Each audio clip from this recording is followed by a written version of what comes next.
सहायता करना, सृष्टि में जो परमपिता परमात्मा ने जो वस्तुएं दे रखी हैं किसी न किसी रूप में प्राणियों के उपकार के लिए परोपकार का कार्य कर रही हैं। जब कोई व्यक्ति समाज सुधार का कार्य करता है, निस्वार्थ भावना से कार्य करता है, तो वो गरीब, असहाय, पिछड़े लोगों की सेवा करता है, राष्ट्र के लिए कार्य करता है, तो उसको दिव्य सुख प्राप्त होता है, वो देवत्व की श्रेणी में आ जाता है, तो उसका सम्मान बहुत होता है। तो हमें निस्वार्थ भाव से कार्य करना चाहिए। शारीरिक, आध्यात्मिक, आत्मिक, सामाजिक उन्नति हमें तीव्रता से प्राप्त हो जाएगी। और परोपकार भी किस प्रकार के हों, 3 साधन उसके बताए गए हैं। परामर्श दे के कर सकते हैं। जब कोई व्यक्ति निर्धन है, जरूरतमंद है, उसको अपनी शिक्षा आपके अंदर अगर है, कोई ज्ञान है, उसके आधार पर आप उसको परामर्श दे दीजिए। कोई मेडिकल सहयोग दे दीजिए, कानूनी सहयोग दे दीजिए, कोई ऐसी सलाह दे दीजिए। ये सब कार्य परामर्श देने की श्रेणी में आते हैं। दूसरा आता है कर्म सिद्धि में सहायक। किसी कार्य में निस्वार्थ सहायता करना कर्म सिद्धि है। यानी किसी मरीज की सेवा कर दो, निस्वार्थ भावना है, कर दीजिए, क्या हो गया। नौकरी दिलवा दीजिए किसी को, आप किसी वृद्ध या अंधे व्यक्ति को सड़क पार करा दीजिए, दूसरों के झगड़े को प्रेम पूर्वक निपटा दीजिए, ये कर्म सिद्धि में सहायक है आपके। और फिर है आर्थिक दान दे दीजिए, किसी को दान दे के उपकार कर सकते हैं, आध्यात्मिक आनंद मिलेगा आपको, आपका परलोक सुधरेगा। गरीब की बेटी की शादी में मदद कर दीजिए, तो भी आप उसकी अच्छी पुस्तकें छपवा दीजिए, वेदों से रिलेटेड जो पुस्तकें होती हैं। वृद्धाश्रम में दान कर दीजिए, और कई प्रकार के गुरुकुल में आप दान कर दीजिए। कई प्रकार के कार्य ऐसे हैं जो दया धर्म की श्रेणी में आते हैं। और अंत में यही कहूंगी, न्याय धर्म भी हमारा हो, यानी समाज धर्म भी हमारा अच्छा होना चाहिए, कि हम एक चिंतन हमारे जीवन में हो कि न्याय वो सद्गुण है जो किसी समाज में संतुलन लाता है। हम पक्षपात रहित होकर सत्य के मार्ग पर चलें। तो हम इन धर्मों को बड़े अच्छे तरीके से करते रहे। धर्म के जो बताए हैं कार्य, दया धर्म, समाज के सद्गुणम, परोपकार, न्याय धर्म, समाज धर्म, ये सब कार्य हमारे इसमें धर्माचरण में माने जाते हैं। तो हम प्रत्येक कार्य को करें। इसके 11 इनकी शाखाएं हैं। आज 3 या 4 में आपके समक्ष रख पाई। समय भी तेजी से दौड़ रहा है और आगे आदरणीय लीला माता जी के विचारों को भी हम सुनेंगे। हम सद्व्यवहार करें, ज्ञान प्राप्ति करें, जो हमारा मौलिक अधिकार है। किसी व्यक्ति की दुर्गति ना करें, दुर्व्यवहार ना करें, और किसी के साथ अन्याय ना करें। ये हमारा न्याय धर्म है, हमारा समाज धर्म है। तो इसके विषय में हम आगे भी बात रखेंगे। अगले सप्ताह प्रयास रहेगा इसको पूरा करने का। मुझे ये विषय बहुत अच्छा लगा कि पढ़ने में छोटे छोटे संदेश हैं, लेकिन इन संदेशों को यदि इकट्ठा करके लंबा सा लिस्ट बनाई जाए तो बहुत सारे ऐसे हमारे नियम हमारे जीवन में हैं जिनका पालन हमें करना ही करना चाहिए, तभी मनुष्य कहलाने के अधिकारी हैं। आइए 2 पंक्तियां आपके समक्ष रखकर वाणी को विराम देते हैं। और ये पंक्तियां मैंने पहले भी भजन के रूप में रखी हैं। धर्म कमाने जग में आए, खोटे कर्मों से डरियो, जो नियम बनाए ऋषियों ने उन्हें मानते रहियो, जो नियम बनाए ऋषियों ने उन्हें मानते रहियो। धर्म कमाने जग में आए, खोटे कर्मों से डरियो, जो नियम बनाए ऋषियों ने उन्हें मानते रहियो, जो नियम बनाए ऋषियों ने उन्हें मानते रहियो। मानव चोला दिया प्रभु ने उत्तम कर्म कमाने को, हाँ उत्तम कर्म कमाने को, हाँ उत्तम कर्म कमाने को। सुंदर ज्ञान दिया वेदों का मार्ग सही दिखलाने को, हाँ मार्ग सही दिखलाने को।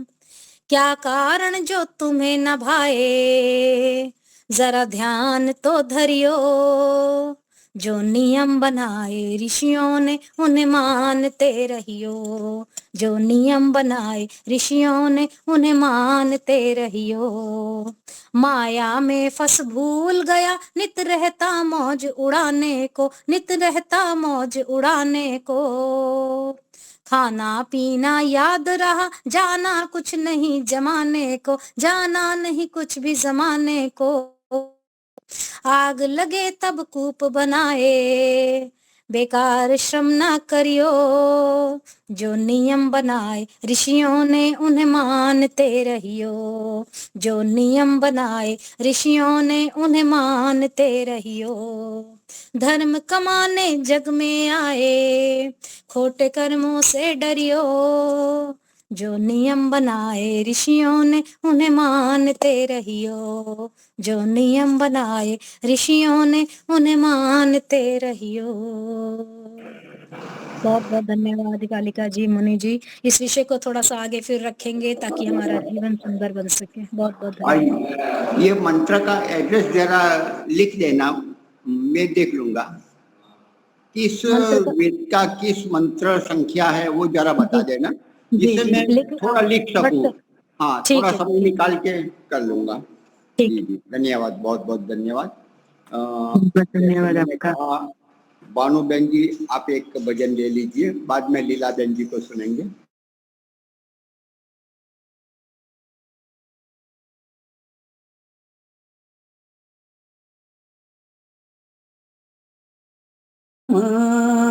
है हर दिल में वो समाया, कण कण में जो रमा है, हर दिल में वो समाया, उसकी उपासना ही कर्तव्य है बताया, उसकी उपासना ही कर्तव्य है बताया।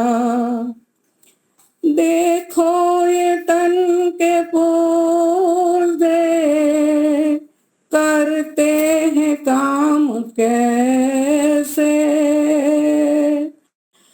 देखो ये तन के पुर्जे करते हैं काम कैसे, जोड़ों के बीच कोई कब्जा नहीं लगाया, जोड़ों के बीच कोई कब्जा नहीं लगाया, कण कण में जो रमा है, हर दिल में वो समाया, एक पल की रोशनी में सारा जहान चमका, एक पल की रोशनी में सारा जहान चमका, सूरज का एक दीपक आकाश में जलाया, सूरज का एक दीपक आकाश में जलाया, कण कण में जो रमा है, हर दिल में वो समाया, उसकी उपासना ही कर्तव्य है बताया, अब तक ये गोल धरती चक्कर लगा रही है, अब तक ये गोल धरती चक्कर लगा रही है, फिर की बना के कैसी तरकीब से घुमाया, फिर की बना के कैसी तरकीब से घुमाया, कण कण में जो रमा है, हर दिल में वो समाया, कठपुतलियों का हमने देखा जब तमाशा, कठपुतलियों का हमने देखा जब तमाशा, छुप कर किसी ने सबको संकेत से नचाया, छुप कर किसी ने सबको संकेत से नचाया। कण कण में जो रमा है, हर दिल में वो समा आया। उसकी उपासना ही कर्तव्य है बताया। हर वक्त मन के साथी रहता है साथ सबके। हर वक्त मन के साथी रहता है साथ सबके। नादान बन के उसको तू जानने न पाया। नादान बन के उसको तू जानने न पाया। कण कण में जो रमा है, हर दिल में वो समाया। उसकी उपासना ही कर्तव्य है बताया। उसकी उपासना ही कर्तव्य है बताया। उसकी उपासना ही कर्तव्य है बताया। धन्यवाद समय देने के लिए मुझे। बहुत ही सुंदर भजन, बहुत ही सुंदर था। जो गाने वाले हैं उनका वो बहन जी का हम सुनते हैं तो इतना हृदय इसको स्पर्श करता है, रोमांचित हो जाते हैं, इतना बढ़िया है। जैसे महर्षि की गाथा आचार्य अपने प्रदीप गाया था, बहुत ही बढ़िया, 40 मिनट तक आपको पकड़ रखता है। ऐसा ही है, ऐसे कुछ ऐसे भजन इसमें से भी ये है, हृदय को छू लेता है, बहुत ही बढ़िया है जी। तो लीला बहन जी आप अपना वक्तव्य प्रारंभ करें। धन्यवाद। गायत्री मंत्र से हम ईश्वर की स्तुति प्रार्थना उपासना करेंगे। ओम भूर्भुवस्वः अस्सवितुर्वरेण्यं भर्गो देवस्य धीमहि धियो यो न प्रचोदयात्।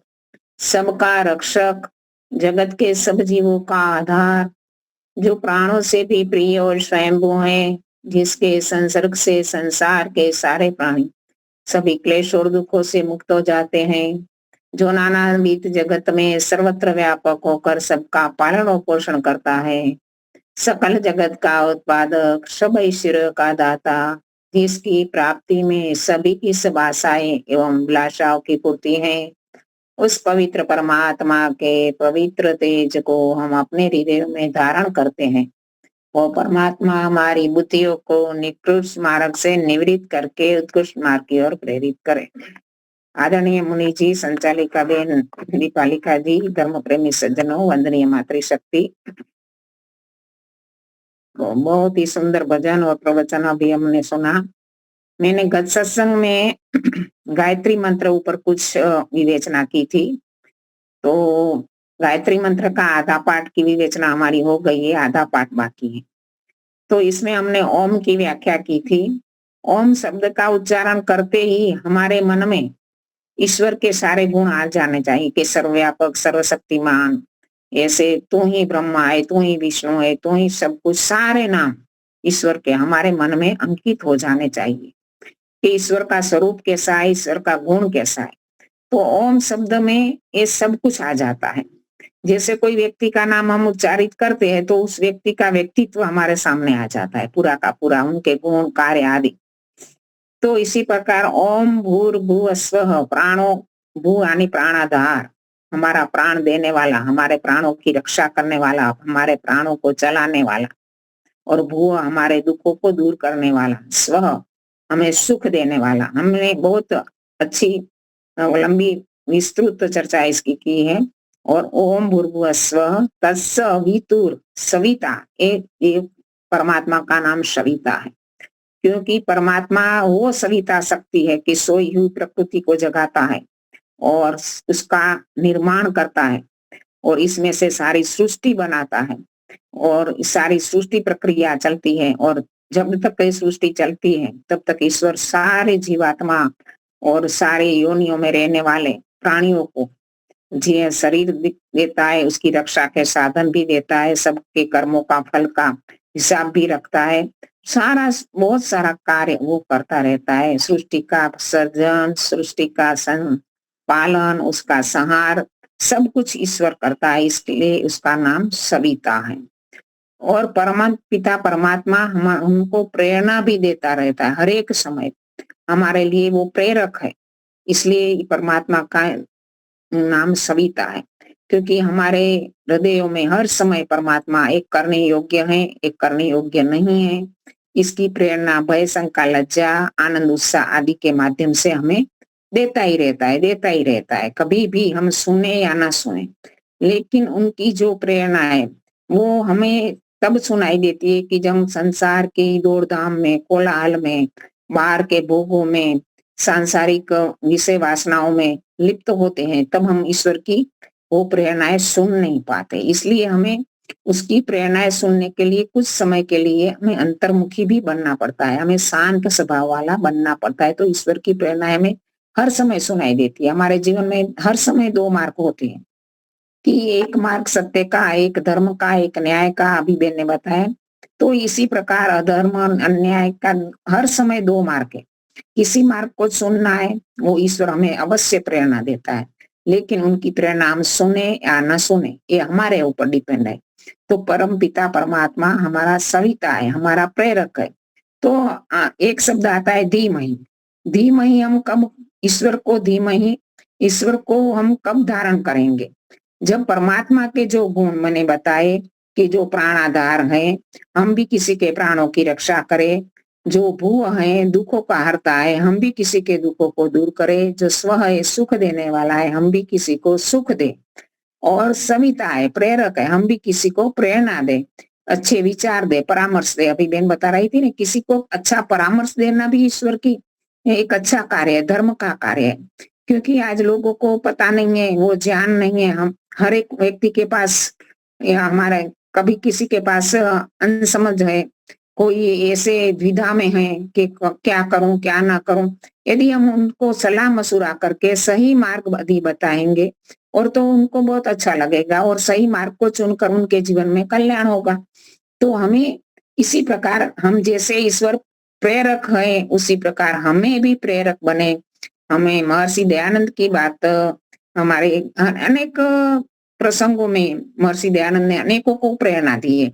एक सामान्य सा व्यक्ति जो रूह की पिंजाई करता है और आदि काम करता है और उनके प्रवचनों को सुनने भी जाता है, तो कहता है कि आप कहते हैं कि पुण्य के काम करो, धर्म के काम करो, लेकिन मेरी कमाई ही इतनी नहीं है कि मैं कैसे पुण्य अर्जित करूं। मैं अपनी आजीविका से अपना ही खुद भरण पोषण मुश्किल से होता है।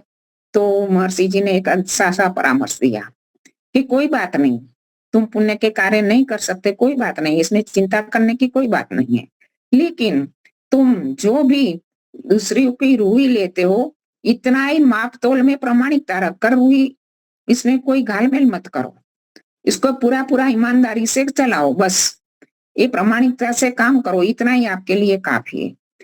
पुण्य नहीं करते इसकी कोई चिंता मत करो, तुम पाप का कार्य मत करो। तो ये भी एक अच्छा सा परामर्श है कि पुण्य हमारा बढ़ेगा नहीं बढ़ेगा ये बात और बात है, लेकिन हमारा पाप नहीं बढ़ेगा तो हमारे जो भी पुण्य है वो अपने आप आगे आ जाएंगे, पाप कम होते जाएंगे।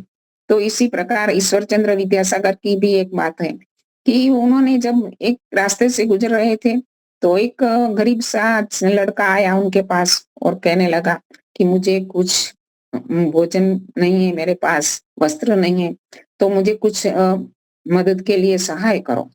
तो उन्होंने कहा कि यदि मैं तुझे एक आना दूंगा तो क्या करेंगे? तो उसने कहा कि मुझे बहुत भूख लगी है, यदि तुम मुझे एक आना दोगे तो मैं थोड़ा सा जैसा एक आने में जैसा भी खाना मिलेगा वो खाकर अपनी भूख को मिटाऊंगा। तो उन्होंने कहा यदि मैं तुझे 2 आना दूं तो क्या करोगे?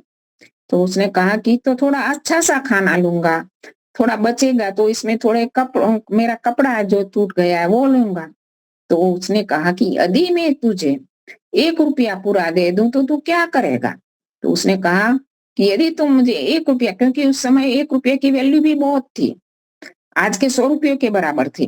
तो उसने कहा कि मैं उस 1 रुपये में से कुछ खाना लूँगा, कुछ कपड़ा लूँगा और जो बचेगा उससे कुछ फूल आदि फ्लावर खरीदूँगा और फुटपाथ पर बैठकर उसका फूलदानी बनाकर बेचूँगा। तो उन्होंने कहा ठीक है, चलो मैं तुझे 1 रुपया देता हूँ। तो कुछ साल गुज़र गए, वो तो भूल गए इस बात को। बहुत सालों के बाद जब इस रास्ते से गुज़रते हैं, तो एक दुकान वाला दौड़ के आता है और कहता है, "आपने मुझे पहचाना?" कि नहीं, मैंने तो नहीं पहचाना। आप इसी रास्ते से जा रहे थे, उसी समय आपने मुझे जो सहयोग दिया था, तो उसको बात याद आ गई कि उस सहयोग से लेकर मैंने जो कार्य चालू किया, इस कार्य से मैं प्रगति करता-करता यहाँ तक पहुँच गया कि अपनी दुकान बना पाया। तो उनकी एक प्रेरणा कि जो हम भिखारी को कुछ देंगे, तो खाने के लिए उनकी 1 टंक का भोजन की भूख मिटेगी। कुछ कपड़ा देंगे तो कुछ महीने के लिए उसको वस्त्र का जो कमी है वो पूरी होगी।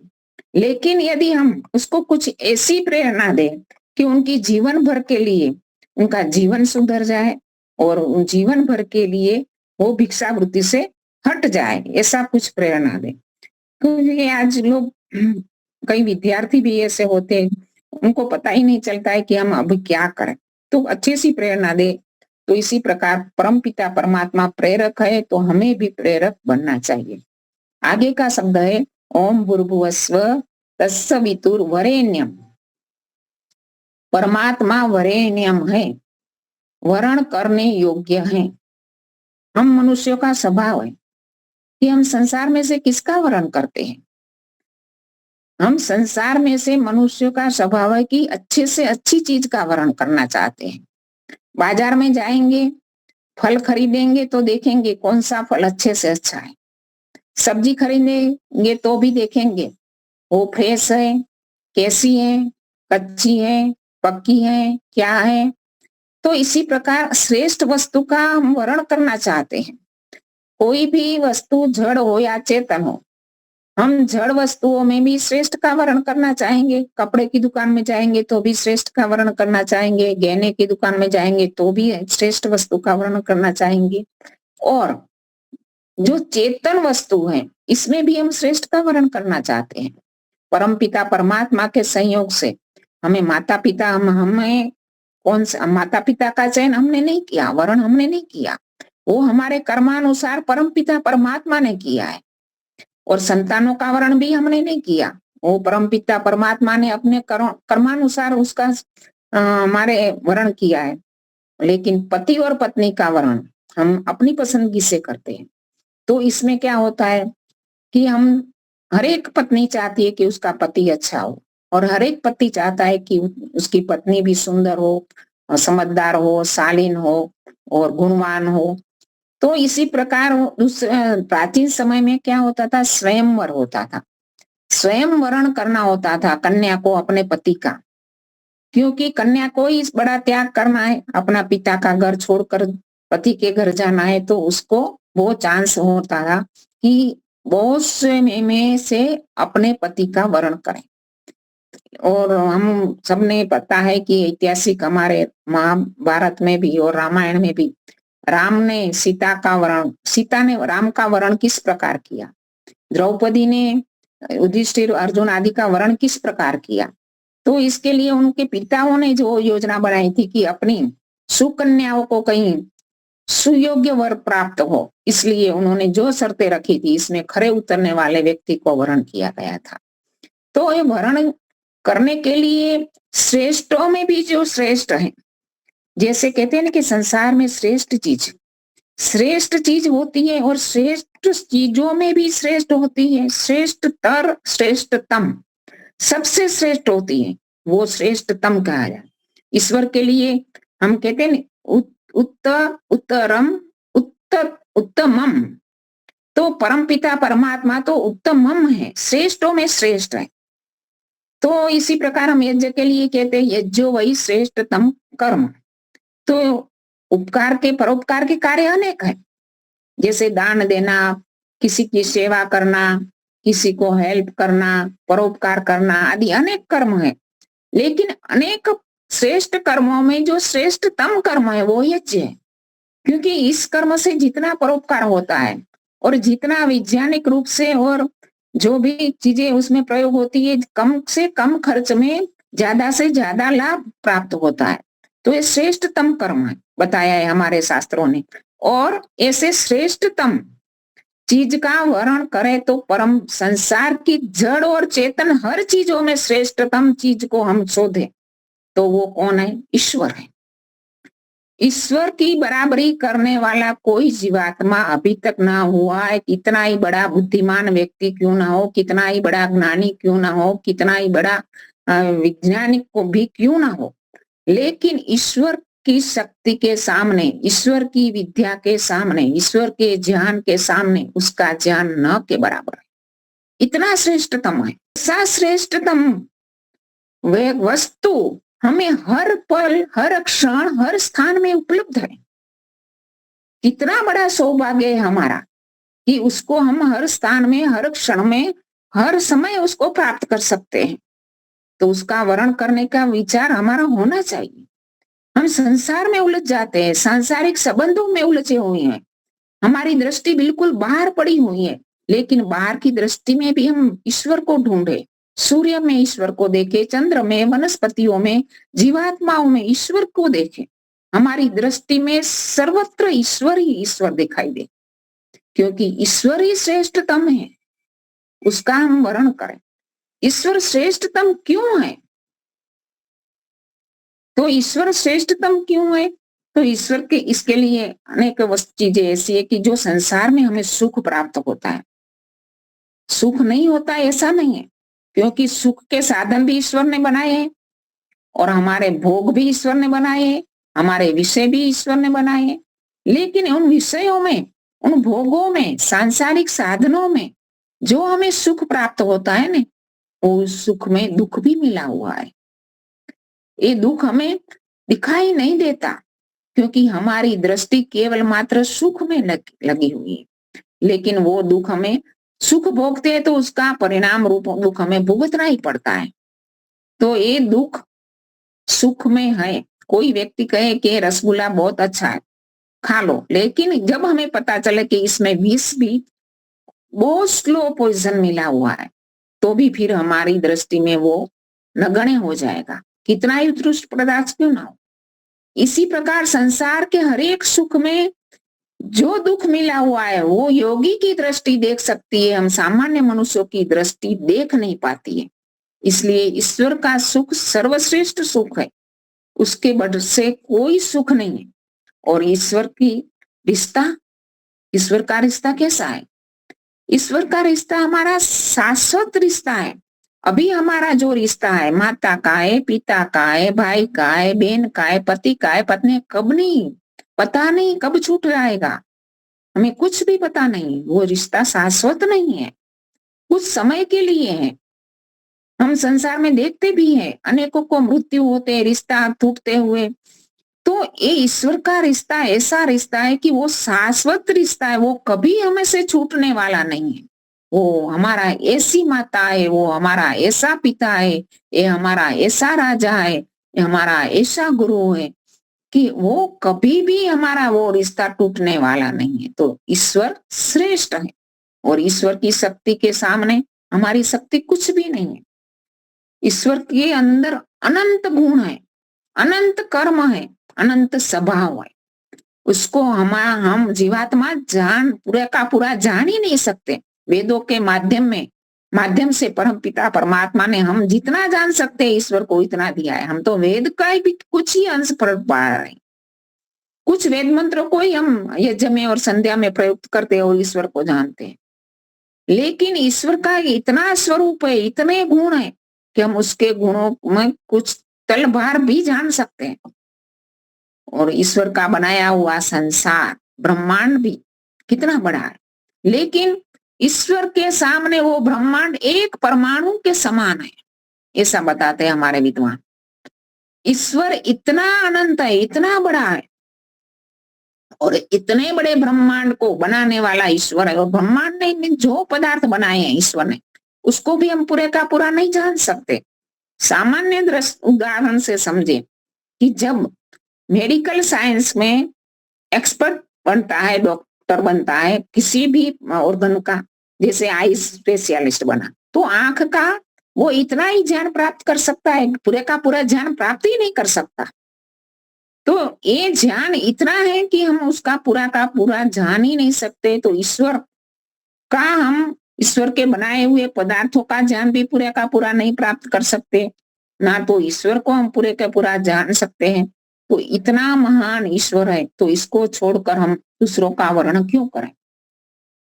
और आगे बताया कि वर्ण जैसे पति और पत्नी एक दूसरों का वर्णन करते हैं, तो विवाह संस्कार में क्या कहा जाता है, आज से मैंने, पत्नी कहती है मैंने पति का वर्ण किया है, तो पति की इच्छा मेरी इच्छा है, पति के आगे समर्पित होती है। और पति कहता है कि पत्नी की इच्छा मेरी इच्छा है, जो पत्नी के आगे समर्पित होता है। तो एक दूसरों की इच्छा, एक दूसरों का सुख, एक दूसरों का दुख, अपना सुख दुख मानना, वो वर्ण है। जैसे राम जंगल में जा रहे थे, सीता तो राजकुमारी थी, महलों में पड़ी हुई थी, उसने जंगल क्या है, जंगल के दुखों को लेस मात्र भी नहीं देखा था, लेकिन फिर भी अपने एक भी शब्द अपनी माता के लिए नहीं बोला कि कैकेयी माता ने हमें इतना कष्टदायक दंड क्यों दिया, लेकिन उसने अपने पति के सुख में सुखी रहना और उसके दुख में दुखी रहना पसंद किया।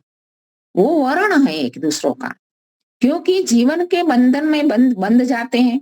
तो हमें परमपिता परमात्मा ने जो इस संसार में हमें भेजा है, तो हमें परमात्मा की इच्छा को अपनी इच्छा मानना है। परमपिता परमात्मा का हमने वर्ण किया है, तो परमात्मा की इच्छा हमारी इच्छा, उसका आदेश हमारा आदेश, उसकी आज्ञा हमारा आज्ञा। हमें पूरा पुरुषार्थ करना है, अपने कार्य में पूर्ण निष्ठा प्रामाणिकता से पूरा पुरुषार्थ करना है, लेकिन अपने फल के लिए ईश्वर पर छोड़ देना है। जैसे कहते हैं कर्मण्येव अधिकारस्तु मा फलेषु कदाचन, फल नहीं मिलेगा ऐसा नहीं है, फल देगा, लेकिन फल का अधिकार तेरा नहीं है, कर्म करने का अधिकार तेरा है। तो उस परमपिता परमात्मा पर छोड़ दो, वो न्यायाधीश है, वो दयालु है, कभी अन्याय नहीं करेगा। आपके कर्म के अनुसार जो फल देगा उसको सहर्ष स्वीकार करें। अपनी सिद्धियों को, अपनी चिंताओं को ईश्वर के ऊपर छोड़ दो। मैं मेरा कार्य करूंगा, मैं अपनी फर्ज निभाऊंगा, मैं अपना कर्तव्य निभाऊंगा, बाकी का ईश्वर जाने। बस ईश्वर पर छोड़ दो, निश्चिंत हो जाओ, निर्भय हो जाओ, कोई चिंता नहीं, कोई भय नहीं। कितना सुखदायक जीवन बन जाएगा, क्योंकि वो आपकी चिंता करने वाला बैठा है। यदि आपने सही मार्ग चुना है, यदि आपने सही कर्म किया है, तो कभी ना कभी आपके लिए जो करेगा वो सही करेगा। वो उसको सहर्ष स्वीकार करो कि नहीं, उसने जो किया है। जो अब्दुल कलाम जी के जीवन की बात मैंने पहले एक बार बता चुकी हूँ कि उन्होंने एयरफोर्स का पायलट बनने की इच्छा थी, उन्होंने बहुत इसके लिए परिश्रम किया, पुरुषार्थ किया, और उसकी परीक्षा में भी, जो लिखित परीक्षा थी उसमें उत्तीर्ण हो गए। लेकिन जो वाइवा की परीक्षा होती है, जो मौखिक परीक्षा होती है, इसमें कुछ उसका पर्सनालिटी भी देखी जाती है, क्योंकि पर्सनालिटी के विषय में अब्दुल कलाम जी बहुत इतने प्रभावशाली देखा वाले व्यक्तित्व वाले नहीं थे। तो उनका चयन तो हुआ नहीं, क्योंकि 8 व्यक्तियों को लेना था, उसका 9वां नंबर। तो इतने दुखी हो गए अंदर से। तो उसी समय वो देहरादून में उनकी वो एग्जाम थी, तो देहरादून के से चल के वो किसी नदी, गंगा नदी या यमुना नदी के तट पर गए, और वहां उन्होंने स्नान आदि किया, और एक मंदिर में गए, और मंदिर में गए तो एक सन्यासी के चरणों में गए और कहा कि उन्होंने कहा कि आप क्यों व्यथित दिखाई दे रहे हो। तो उसने कहा कि मेरी व्यथा का एक ही कारण है कि मैंने इतना पुरुषार्थ किया, इतना प्रयत्न किया, परमपिता भगवान ने मुझे फल क्यों नहीं दिया। कि तुम चिंता मत करो, तुमने हृदय से काम किया है, निष्ठा से कार्य किया है, तो वो शक्ति आपको कुछ ऐसा बनाना चाहती है कि नहीं, वो आपको पायलट बनाना नहीं चाहती, कुछ और बनाना चाहती है। उसके प्रति उन्होंने जो आपको फल मिला है उसको सहर्ष स्वीकार करो। यदि वो एयरफोर्स के पायलट बन जाते तो एक महान वैज्ञानिक नहीं बन पाते और इतना नाम भी नहीं कमा पाते। उसी समय उनको ये बात ध्यान में आ गई कि नहीं, ईश्वर ने मेरे साथ जो किया वो ठीक ही। तो सहर्ष हम अपने फल के लिए परमपिता परमात्मा का धन्यवाद करें और परमपिता परमात्मा का यदि हम वर्ण कर रहे हैं तो हमें परमपिता परमात्मा जैसा बनना पड़ेगा।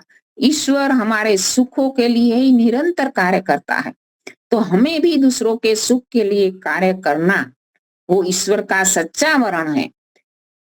जब हम दूसरों के सुख के लिए कार्य करेंगे तो अपना सुख छोड़ना ही पड़ेगा कुछ ना कुछ अंशों में।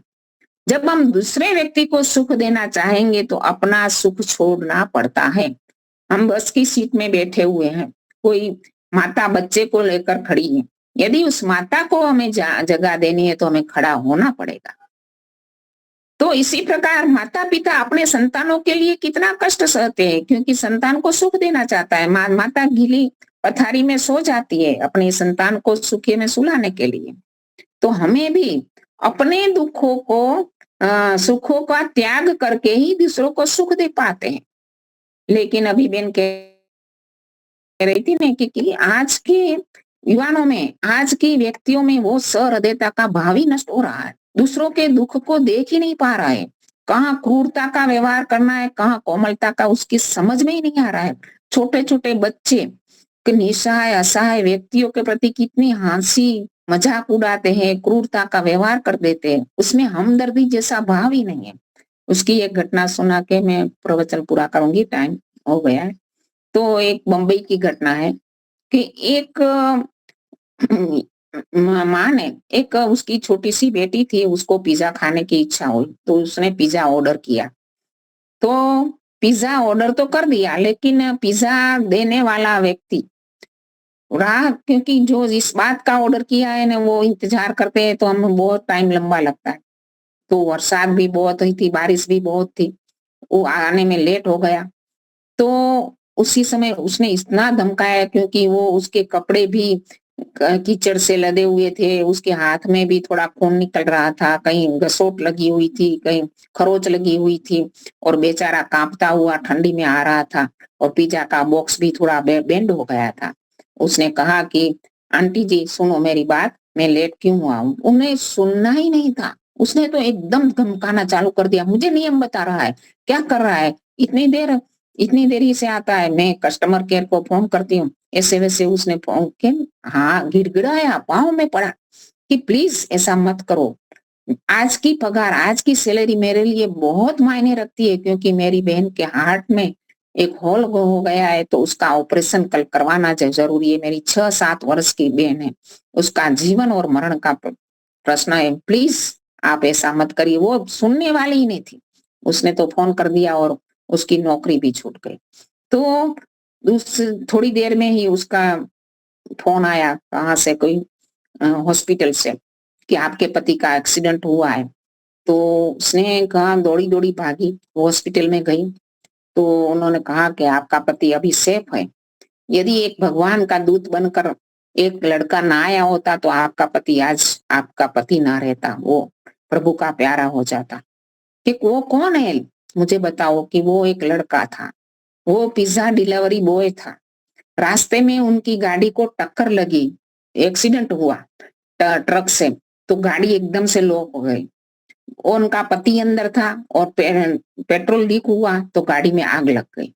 ऐसे कई रईस लोग वहां से गुजर रहे थे, किसी ने वो साहस नहीं किया। वो पिज्जा बॉय ने अपने हाथों से कांचों को धक्का मार मार कर तोड़कर उसके पति को बाहर निकाला। उसके हाथ में खरोच आ गई, उसके कपड़े टूट गए, और उसका जो पिज्जा का बॉक्स था वो भी ऐसे वैसे हो गया।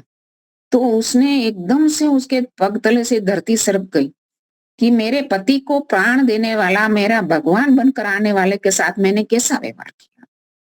थोड़ी देर के लिए यदि भी उसकी बात सुन लेती, बहुत पछतावा होगा। क्या करे, वो दौड़ी भागी, उसके घर पहुंची, लेकिन वो समय गुजर चुका था। उनके घर के आसपास के पड़ोसी लोग, रिश्तेदार इकट्ठे हो गए थे, उनकी बहन गुजर चुकी थी।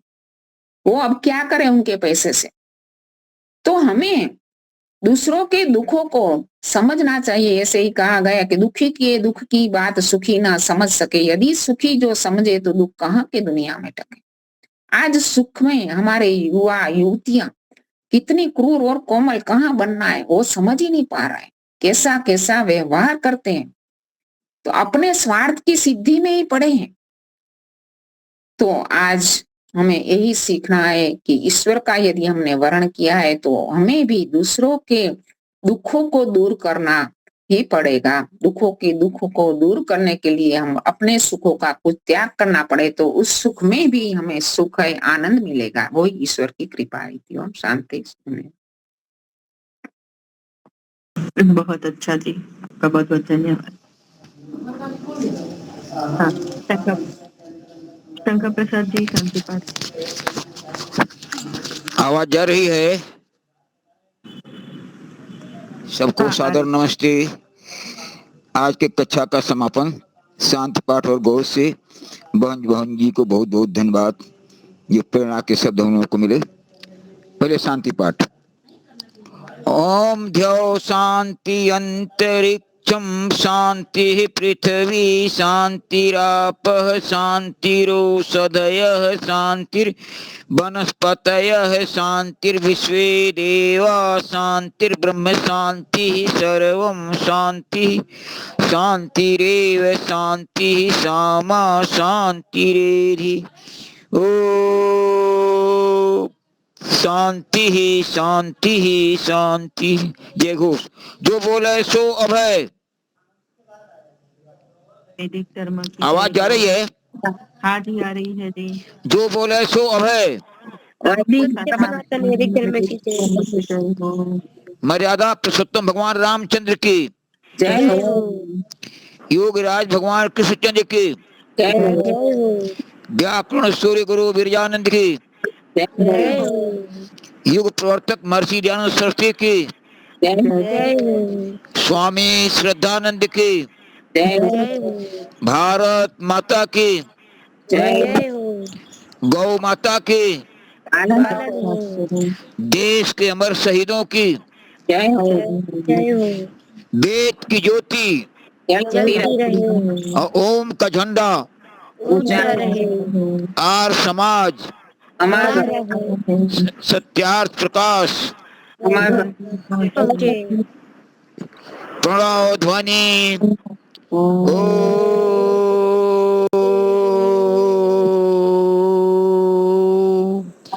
वैदिक अभिवादन। सबको सादर नमस्ते। सर्वेभ्यो नमः। नमस्ते बधाने, नमस्ते। नमस्ते, धन्यवाद।